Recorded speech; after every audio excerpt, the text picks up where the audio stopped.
Hello everyone, कैसे हैं आप सब। मैं आप सबका फिर से वेलकम करता हूं YouTube channel of KT classes. I hope बच्चों आपकी स्टडी बहुत बढ़िया चल रही होगी। क्लास 8 से आप क्लास 9 में आ रहे हैं और आपको मजा भी आ रहा होगा और थोड़ी नई चीजें भी सीखने को मिल रही होगी, है ना। क्लास 9 की बायोलॉजी का चैप्टर स्टार्ट करा था, the fundamental unit of life. Last class में आई थिंक मैंने यूनिसेलुलर और मल्टी सेलुलर को बताया था और आज डिस्कस करना है हमें क्या कि सेल के पार्ट कौन कौन से होते हैं। देखो, जो आपको साउंड की दिक्कत आ रही थी कि सर थोड़ी स्लो आवाज आती है, मैंने माइक को चेंज कर दिया है, अब आपके पास प्रॉपर आवाज आएगी। साउंड वाली दिक्कत खत्म हो गई, मैंने चेक कर लिया है ना। वो देखो, आज हमें पढ़ना है पार्ट्स ऑफ सेल। सेल के पार्ट्स पढ़ने हैं, पार्ट्स ऑफ सेल। देखो, एक पहले हमने सेल से स्टार्ट करी थी कि सेल क्या होता है, उसके बाद हमने यूनिसेलुलर मल्टीसेलुलर की तरफ बढ़ा। अब क्या बात करेंगे कि सेल के अंदर क्या है, किससे मिलके बना होता है सेल। देखो, तीन पार्ट होते हैं सेल के। एक होता है क्या, सेल मेम्ब्रेन। एक होती है सेल मेम्ब्रेन, दूसरा होता है न्यूक्लियस, तीसरा होता है साइटोप्लाज्म। साइटोप्लाज्म। सेल मेम्ब्रेन को प्लाज्मा मेम्ब्रेन भी बोलते हैं, जो आज हमें क्या डिटेल में पढ़नी है। एक एक करके हम न्यूक्लियस पढ़ेंगे, फिर साइटोप्लाज्म पढ़ेंगे और उसके अंदर जो सेल ऑर्गेनेलीज प्रेजेंट है वो भी डिस्कस करेंगे। जो आज हमें पढ़ना है वो क्या है, सेल मेम्ब्रेन, या फिर उसको प्लाज्मा मेम्ब्रेन कहते हैं बेटा जी। क्या कहते हैं, सेल मेम्ब्रेन, सेल मेम्ब्रेन, या फिर इसे क्या बोलते हैं, और प्लाज्मा मेम्ब्रेन, है ना। इन दोनों नाम से ये जानी जाती है। बेसिकली है क्या, मैं सीधी बात करता हूं, ये क्या है, outer covering of cell. Outer covering of cell. जब नाम ही आ गया कि वो क्या है, सेल की मेम्ब्रेन है। मेम्ब्रेन क्या होती है, जो सेल को बचा के रखती है, जो सेल के चारों तरफ एक चीज प्रेजेंट होती है, उसको बोलते हैं सेल मेम्ब्रेन। इसलिए मैंने लिखा कि ये है outer covering of cell membrane. मान लीजिए कोई सेल है, मान लीजिए कोई ऐसा शेप का सेल है और इसके जो आउटर कवरिंग है ना, ये वाली कवरिंग को ही नाम दिया जाता है। अगर ये सेल है तो इस कवरिंग को ऐसे डार्क कर देता हूं, मैं इस पूरी को डार्क कर देता हूं। ये जो डार्क पोर्शन है, ये जो आपका डार्क पोर्शन है, ये क्या है आपकी, क्या है, cell membrane.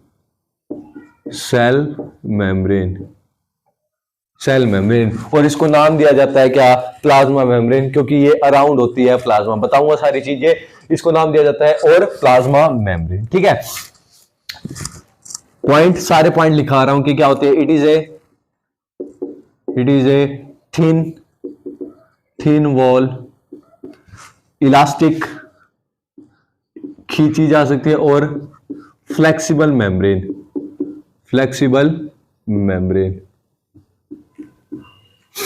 It is a thin wall, elastic और प्लाज्मा और फ्लेक्सिबल, मतलब खींचा इसे जा सकता है, थिन पतली सी मेम्ब्रेन होती है ये।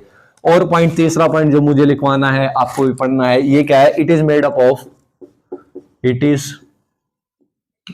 Up of living cell. Generally कौन से सेल प्रेजेंट होंगे इस मेम्ब्रेन में, लिविंग सेल। कई डेड सेल की भी होती हैं, कई चीजें डेड सेल की बनती है, कई चीजें लिविंग सेल की। जो हमारी प्लाज्मा मेम्ब्रेन है वो किस चीज की बनी हुई है, लिविंग सेल की बनी हुई है। क्या फंक्शन है इसके, और एक और पॉइंट लिख लो, इट इज कंपोज्ड ऑफ लिख लीजिए। It is composed of protein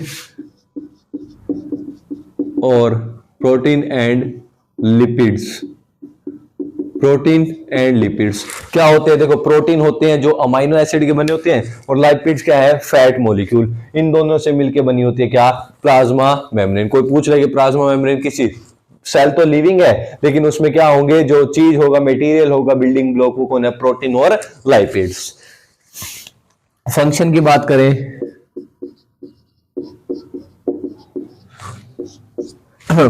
बात करें, it act as a protecting protecting covering for cell. Cell के लिए किसका काम करती है? प्रोटेक्टिव कवरिंग की। अगर बाहर कोई मान लीजिए बैक्टीरिया या पैथोजेंस है, उनसे बचाने के लिए, या कोई भी एनवायरनमेंट में चेंज आता है उनसे बचाने के लिए कौन हेल्प करेगा? एज ए प्रोटेक्टिंग शील्ड की तरह काम करेगी, अड़ जाएगी किसके? सेल के चारों तरफ, उसे नुकसान नहीं पहुंचने देगी। किसको? सेल को। पहला फंक्शन तो ये है। दूसरा फंक्शन क्या है? It provide shape to a cell. Shape provide करती है सेल को। ठीक है, थर्ड पॉइंट लिखते हैं।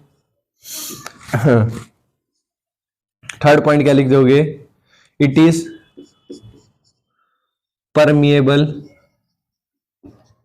Permeable in nature. Permeable in nature से क्या होगा? Exchange of material. मटेरियल में कौन सा आएगा आपका? Food and gases take place.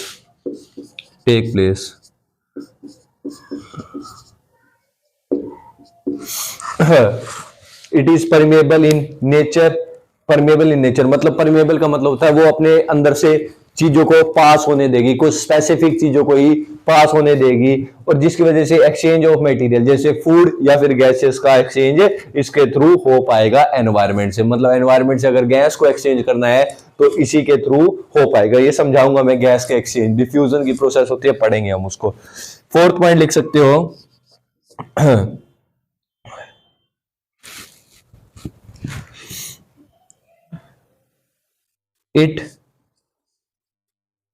it help in maintain the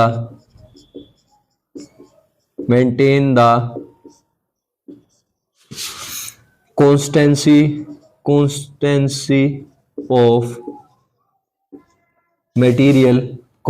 of material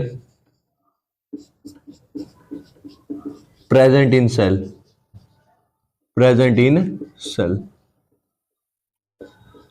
it maintain the constancy of material present in cell. देखो cell में क्या बहुत सारा मटेरियल प्रेजेंट होता है जो हमें आगे डिटेल में पढ़ना है। अगर ये सेल मेम्ब्रेन ना होती तो वो मटेरियल अलग अलग फैल जाता और एक प्रॉपर फंक्शन नहीं कर पाता। वो मटेरियल अंदर का इधर उधर फैल जाता और प्रॉपर फंक्शन नहीं कर पाता। जो सेल मेम्ब्रेन होती है उसको जोड़ के रखती है, उस एक बाउंड्री है जिसके अंदर वो सेल मटेरियल रहता है और अपना फंक्शन परफॉर्म करता है। ये थी कुछ फंक्शन किसके? सेल मटेरियल के, सेल मेम्ब्रेन के। मान लीजिए अगर सेल मेम्ब्रेन रप्चर हो जाती है तो क्या नुकसान होंगे? देखो ये सारे पॉइंट कर दिए मैंने, ये मिटो देता हूं। क्वेश्चन आ जाता है what happen if cell membrane will destroy. Question आ जाता है व्हाट हैपन इफ, यदि, if cell membrane will break। अगर वो सेल मेम्ब्रेन ब्रेक हो जाती है तो क्या हो जाएगा? पहली बात, exchange of gaseous, mainly gaseous will not take place. भाई गैस का एक्सचेंज रुक गया तो रेस्पिरेशन, ऑक्सीजन अंदर बाहर या CO2 बाहर नहीं जा पाएगी। दूसरी बात, protection of cell will destroy. जो सेल को प्रोटेक्ट कर रहा था वो खत्म हो जाएगा। और क्या तीसरा है, आंसर लिख सकते हैं इसका, constancy of cell material will destroy, जिसकी वजह से due to which cell will not able to perform function. Cell अपना काम ही नहीं कर पाएगा अगर सेल मेम्ब्रेन ब्रस्ट हो जाएगी। क्यों? क्योंकि उसके जो सेल मटेरियल की कॉन्स्टेंसी है वो इधर उधर फैल जाएंगे तो प्रॉपर फंक्शन नहीं कर पाएंगे। इतनी बात होगी सेल मेम्ब्रेन से रिलेटेड। एक बात आ रही है यहाँ पर, एक्सचेंज ऑफ गैसेस। क्या है सर वो? जरा ध्यान से देखो, बोर्ड पर ये सारा हो चुका है हमारा खत्म।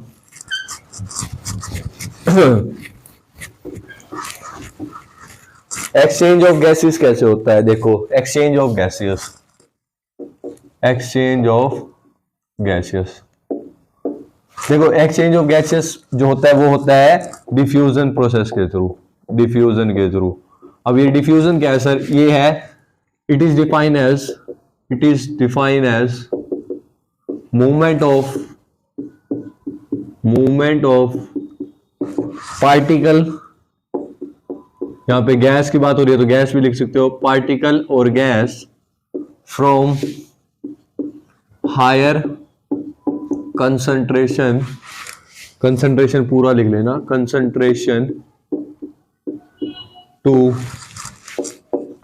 Lower concentration. केमिस्ट्री में आपने कंसंट्रेशन टर्म पढ़ी है ना, जहां पे क्या सोल्यूट की अमाउंट ज्यादा होती है, जहां पे क्या सोल्यूट की अमाउंट ज्यादा होती है वो चीज क्या कहलाती है? कंसंट्रेशन। मतलब अमाउंट क्या होगी वहां पर? ज्यादा होगी। कहां से चीजें ट्रांसफर होंगी, कहां मूवमेंट होगी? ज्यादा से कम की तरफ। जहां पर चीजें ज्यादा है वहां से ट्रांसफर कहां होगी? जहां पर चीजें कम है, ताकि बैलेंस बना रहे। अब अगर मैं सेल की बात करूं, अगर मैं मान लीजिए मेरा सेल है, ये मेरा सेल है और इसके बाहर मैंने क्या बना दिया? एक लेयर बना दी। ऐसे मैं डार्क कलर की लेयर बना रहा हूं, ये मैंने डार्क कलर की लेयर बना दी, ये मेरा सेल है और मैंने ये डार्क कलर की रेल बना दी। ये मेरी क्या है? Cell membrane. ये मेरी क्या है? Cell membrane. अब जरा ध्यान से सुनना, देखो बाहर क्या प्रेजेंट है? O2 प्रेजेंट है, अंदर क्या प्रेजेंट है? CO2। ये हाई है और यहाँ पे CO2 हाई है सेल के अंदर। तो होता क्या है? O2 क्या जाती है? सेल के अंदर जाती है और CO2 क्या बाहर निकलती है। मैं लिख देता हूं यहां पर, concentration of oxygen is higher in environment. भाई सेल के अलावा जो बचा वो क्या है? Environment, as compare to concentration of, concentration को ऐसे लिख दिया, O2 in cell. So net movement of O2 take place from cell to environment to cell। कहां से नेट मूवमेंट होगी? एनवायरमेंट से सेल की तरफ। ये बात मैं किसकी कर रहा हूं? यूनिसेलुलर की, यूनिसेलुलर ऑर्गेनिज्म की बात कर रहा हूं। मल्टी सेलुलर में तो पूरा प्रोसेस होता है, डिफ्यूजन वहां पे भी होती है लेकिन वहां ऑर्गन्स में होती है। सेकंड बात करूं, the concentration of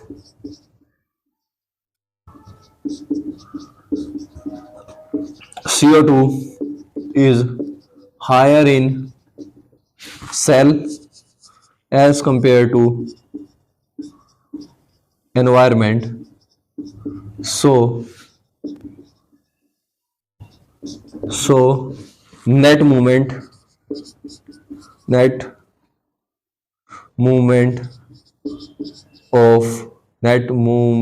of CO2, net movement of CO2 take place from cell to environment, ये थी कहानी क्या? गैस के एक्सचेंज की। ये थी कहानी क्या? गैस के एक्सचेंज की। बात समझ में आई? बात समझ में आपको आ जानी चाहिए। बड़ा सिंपल सी बात थी कि O2 अंदर जाएगी, CO2 बाहर जाएगी। क्यों? क्योंकि O2 की बाहर कंसंट्रेशन हाई है और सेल में कम है, तो नेट मूवमेंट कहां होती है? डिफ्यूजन, हायर कंसंट्रेशन से लो कंसंट्रेशन। फटाफट से नोट कर लिया होगा आपने, नहीं तो पॉज करके नोट कर लेना भाई, वीडियो को नोट्स बना लेना भाई, ये साथ के साथ। 8th क्लास में तुम्हारी आदत नहीं होती है ना, तो अब सीख लो, 10th में काम आएगी और 11th 12th में तो मजा ही आ जाएगा अगर अभी आदत डाल ली नोट्स की। देखो और क्या काम करती है, एक फंक्शन है सेल का, सेल मेम्ब्रेन का, इन यूनिसेलुलर ऑर्गेनिज्म, कुछ यूनिसेलुलर ऑर्गेनिज्म है, in unicellular organism cell membrane help in engulf of food, engulf और intake of food, intake of food, food को अंदर ले जाने में भी काम करती है। बड़ा सुंदर सा एग्जांपल है अमीबा का, ये अमीबा, अमीबा का देखो यहां पर फूड पड़ा है, ये ऐसा स्ट्रक्चर हुआ, ठीक है। या ये मेरा कौन है, अमीबा, अमीबा, ये मेरा कौन है, फूड आइटम। अगले स्टेप में क्या करता है, ये अपनी सेल मेम्ब्रेन की शेप को कुछ ऐसा सा बनाता है कि ये फूड के चारों तरफ चला जाता है। नेक्स्ट स्टेप में ये बता रहा हूं, ज्यादा पढ़ना नहीं है डिटेल में, ये तो बस मैं बता रहा हूं कि कैसे चलता है। क्लास 10th में तो है ये, बस मैं बता रहा हूं कि सेल मेम्ब्रेन का फंक्शन क्या होता है। फिर इसको अंदर लेता है, फिर इसको अंदर ले लेता है, ऐसे ये फूड को क्या ले लेता है, अंदर ले लेता है अपने चारों तरफ। ये मैंने एग्जांपल बताया किसका, एमीबा का। ये फूड को अपने चारों तरफ ले लिया, ये बाहर इसकी ये क्या है, सेल मेम्ब्रेन, सेल मेम्ब्रेन अपनी सेल मेम्ब्रेन को ऐसे चेंज कर लेता है और फूड को अंदर ले लेता है। ये भी फंक्शन क्या सेल मेम्ब्रेन परफॉर्म करती है। तो हमने आज एक जो सेल का पार्ट था क्या, सेल मेम्ब्रेन, वो पूरा डिटेल में पढ़ा। अगली क्लास में आगे की बातों को कंटिन्यू करें। तो मिलते हैं बच्चों अगली क्लास में, पढ़ते रहिए।